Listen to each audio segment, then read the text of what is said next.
दोस्तों, आप तमाम लोग जानते हैं कि मुफ्ती सलमान अजहरी साहब को लेकर के आज एक बड़ी खबर सामने आई। वो खबर ये थी कि मुफ्ती सलमान अजहरी साहब को सुप्रीम कोर्ट ने रिहाई दे दी है, जमानत दे दी है। ये एक बेहद बड़ी खबर थी। कहा जा सकता है कि मुफ्ती साहब के चाहने वाले जितने भी लोग हैं, जितने भी उनके प्रशंसक हैं, जो भी उनसे मोहब्बत करते हैं, जो उन्हें सुनते हैं, वो तमाम लोग पिछले 8-10 महीनों से इस पल का इंतजार कर रहे थे कि मुफ्ती सलमान अजहरी साहब की रिहाई को लेकर के कोई खबर निकल करके सामने आए। और अंततः ये खबर सामने आई। ये खबर बेहद खूबसूरत रही और कहा जा सकता है कि इस खबर को सुनने के बाद हज़ारों लोग जो हैं वो काफ़ी खुश हैं। कई लोग तो कमेंट सेक्शन में ये तक लिख रहे हैं कि मेरी आंखों में आंसू आ रही है और आंसू आंसू आ रहा है इस वजह से कि आज मुफ्ती सलमान अजहरी की रिहाई हो गई है।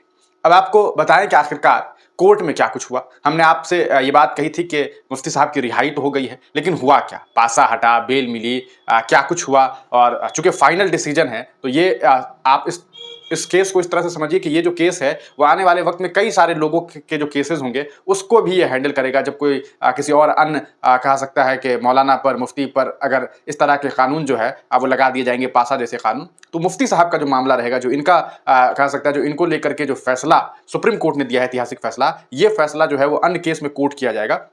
तो आखिरकार किस बिना पर जो है वो सुप्रीम कोर्ट ने मुफ्ती सलमान अजहरी की रिहाई दे दी है, ये एक बड़ी बात है। तो आइए सबसे पहले हम इसके बारे में जानते हैं और इसको लेकर के जो ऑर्डर डिटेल्स जो सामने आया है उस पर बात करेंगे कि आखिरकार क्या कुछ ऑर्डर डिटेल जो है वो सामने आया है। तो देखिए, मुफ्ती सलमान अजहरी के मामले में बहुत सारी खबरें हैं, बहुत सारी चीजें हैं, उस पर आगे बात करेंगे। लेकिन उससे पहले हम आपसे जो है मुफ्ती सलमान अजहरी के मामले में क्या कुछ बातें जो है वो सामने आई है, कोर्ट ने क्या कुछ बातें कही है, क्योंकि अब ये मामला पूरी तरीके से वायरल है सोशल मीडिया पर। ये कई लोगों ने साझा किया है, सबने अपने अपने तरीके से इसे समझाने की कोशिश की है। अब मुझे जो बातें समझ आ रही है वो मैं आपको बता रहा हूं। हालांकि ये अदालती मामला है और कोर्ट का मामला है। जिन्होंने फैसला दिया है वो इसे बेहतर जानते होंगे, लेकिन फिर भी हम आपको बताना चाहेंगे क्या कुछ मामला रहा इस पूरे मामले में। जो इनके वकील हैं उनके बारे में कि भाई लर्नेड सीनियर काउंसिल ने जो है इस पूरे मामले में वो आए। साथ ही दूसरी तरफ से जो गवर्नमेंट की तरफ से थे वो एसवी राजू साहब, additional solicitor general of India, ASD, मतलब काफी बड़े कहा सकता है कि जो वकील हैं उन्होंने उनका अपना सरकार का पक्ष रखा। लेकिन इसके बावजूद आखिरकार कैसे मुफ्ती सलमान अजहरी की जीत हुई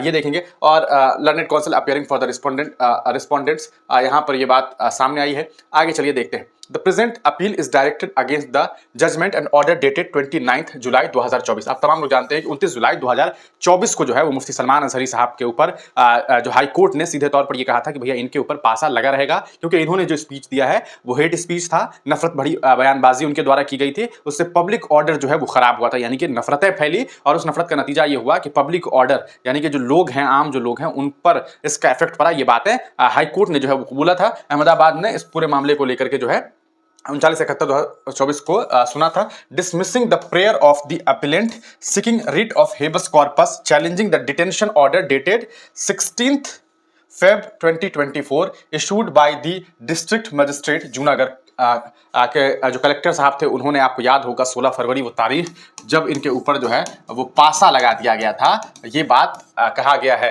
तो उसके बाद इस पूरे मामले को अदालत ने सुनी। Having gone through the material on record we find that the order of detention can't be sustained as apparently there is nothing to suggest that the speeches delivered by the appellant are in any manner disturbing the public order।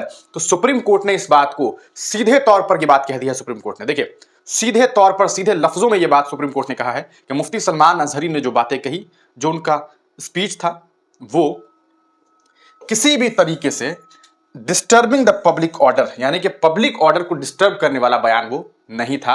सीधे तौर पर यह बात समझा जा सकता है कि उनका जो बयान था, इससे कोई ऐसी बात नहीं निकली, उनसे, उनके जबान से कोई ऐसी बात नहीं निकली जिसकी वजह से समाज टूट जाए, आपसी सौहार्द बिगड़ जाए। ये बात सुप्रीम कोर्ट ने, भारत के उच्च न्यायालय, सर्वोच्च न्यायालय ने, जी हाँ, सर्वोच्च न्यायालय ने यह फैसला दिया है। यह ऐतिहासिक फैसला है और आने वाले कई वर्षों तक इस कहा सकता है फैसले को जो है वो कोर्ट किया जाएगा। अलग अलग केसेस में ये तय माना जाएगा। आने वाले वक्त में कई केसेस में इसे जो है एक कहा सकता है रेफरेंस के तौर पर देखा जाएगा। अगला 5वां पॉइंट कहा गया, the appeal is accordingly allowed the impugned judgment and order dated 29th July 2024 of the High Court of Gujarat and the detention order 16th Feb 2024 issued by the District Magistrate Junagadh Gujarat are set aside। तो आप इस बात को समझ गए कि किस तरह से एक तो 16 फरवरी जूनागढ़ के कलेक्टर साहब ने जो कहा वो भी, और जो हाई कोर्ट ने फैसला सुनाया वो भी, उन दोनों के फैसले को पलटते हुए जो सुप्रीम कोर्ट है, जो सर्वोच्च न्यायालय है, उन्होंने मुफ्ती सलमान अजहरी साहब की रिहाई का ऐलान किया, जमानत का जो है वो ऐलान किया। आगे देखते हैं।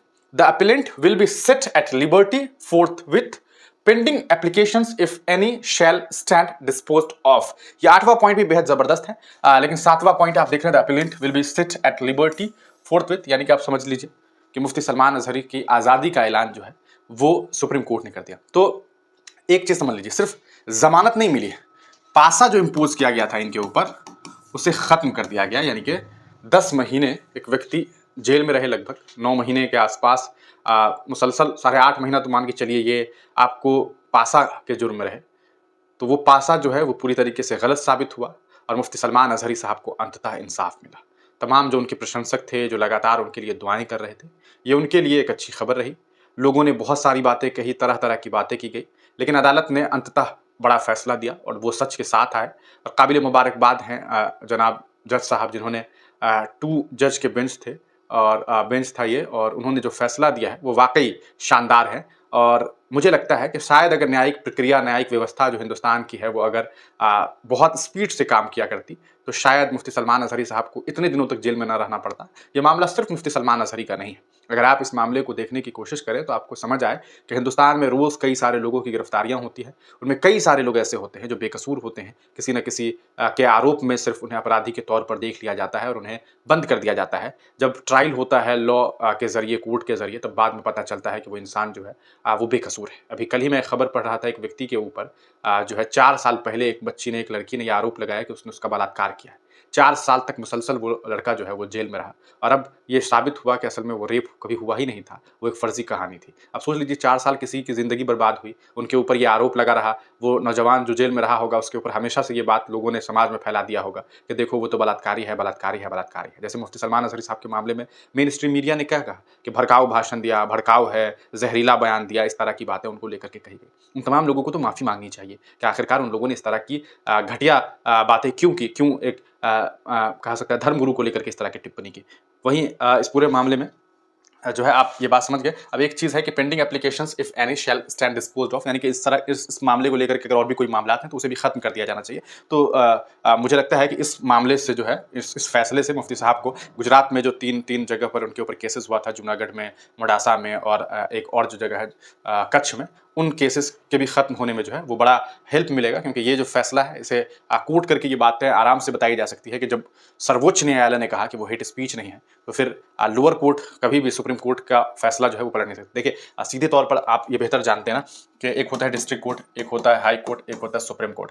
डिस्ट्रिक्ट कोर्ट के फैसले को हाई कोर्ट पलट सकता है, हाई कोर्ट के फैसले को सुप्रीम कोर्ट पलट सकता है, लेकिन सुप्रीम कोर्ट के फैसले को ना हाई कोर्ट पलट सकता और हाई कोर्ट के फैसले को ना जो है डिस्ट्रिक्ट कोर्ट पलट सकता है। तो अगर सुप्रीम कोर्ट ने कह दिया है कि भैया ये हेट स्पीच नहीं था, इससे मसले मसाइल नहीं खड़े हुए, तो ऑब्वियस सी बात है ये दोनों को भी ये बात माननी पड़ेगी और आइंदा आने वाले वक्त में जो है मुफ्ती साहब जो है वो यहाँ से रिहा हो जाएंगे, इसकी पूरी उम्मीद जो है वो जताई जा रही है। तो ये एक बड़ा फैसला जो है इनको लेकर के सामने आया और ये एक बड़ी अच्छी खबर जो है मुफ्ती सलमान अजहरी साहब को लेकर के आई। ऑनरेबल जज साहब जो हैं जिन्होंने इस पूरे मामले पर जो है वो फैसला सुनाया, जस्टिस विक्रम नाथ जी और जस्टिस प्रसन्ना बी वरल ने, बहुत बहुत धन्यवाद, बहुत बहुत शुक्रिया इन लोगों का, जिन लोगों ने जो है मुफ्ती साहब के मामलात को सही तरीके से समझा और इस पूरे मामले में उनकी रिहाई का ऐलान किया। तो ये एक बड़ी खबर सामने आई, ये पूरा मामला हमने आपको बता दिया है। अब आप तमाम लोग इस पूरे मामले को समझ चुके हैं। आपसे हमारी अपील है कि किसी भी तरह की जो है अफवाह ना फैलाइए। और एक बात जो आप तमाम लोगों से हम कहना चाहेंगे कि मुफ्ती सलमान अजहरी साहब की रिहाई के बाद बहुत सारे लोग बहुत खुश हैं, बहुत सारे लोग बहुत खुश हैं, लेकिन इस खुशी के पल में कुछ इस तरह की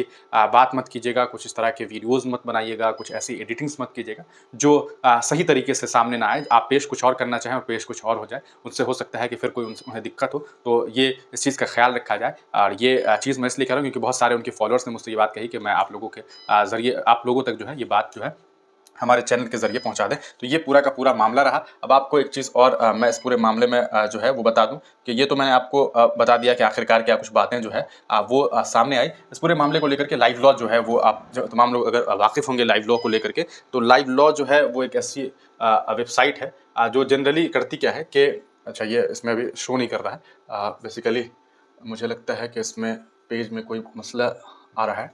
तो लाइव लॉ ने इस पूरे मामले पर, मुफ्ती सलमान अज़हरी साहब के मामले पर अपनी सारी जो रिपोर्टिंग है वो उन्होंने की थी, यानी कि पूरा कोर्ट में क्या कुछ हुआ। तो हालाँकि क्या कुछ हुआ वो हमने आपको बता दिया, सेम उसी चीज़ को कोर्ट जो है लाइव लॉ ने भी किया था। तो ये पूरा का पूरा मामला था। आप तमाम लोगों का वीडियो देखने के लिए बहुत-बहुत शुक्रिया। इस वीडियो को ज़रूर शेयर कर दीजिएगा ताकि तमाम लोगों को इस बारे में जो है जानकारी मिल सके। और एक बार फिर कहा जा सकता है कि भारत के मुसलमानों की उम्मीद जो है वो सुप्रीम कोर्ट से जो है वो बनी, क्योंकि सुप्रीम कोर्ट ने जो फैसला दिया है वो काबिल मुबारकबाद है और काबिल इस्तकबाल है। तो ये एक बड़ी खबर जो है वो आप तमाम लोगों तक हमें पहुँचानी थी। आप तमाम लोगों का वीडियो देखने के लिए बहुत-बहुत शुक्रिया। चैनल पर अगर नए हैं तो चैनल को ज़रूर सब्सक्राइब कर लीजिएगा। हम मुफ्ती सलमान अज़हरी साहब से रिलेटेड शुरू से अंत तक आप तमाम लोगों के साथ जुड़े रहे हैं। आइंदा आने वाले वक़्त में हम तमाम मुद्दों के साथ, तमाम मज़लूमों के मुद्दों के साथ, तमाम शोषित वंचितों और ख़ास करके मुसलमानों की आवाज़ बन करके उनकी सच्चाई को दिखाने की पूरी कोशिश करेंगे। हमारा मकसद सीधे तौर पर यही है कि जो सच है वो हम आप तक पहुँचाते रहें। आप तमाम लोगों का बहुत-बहुत शुक्रिया।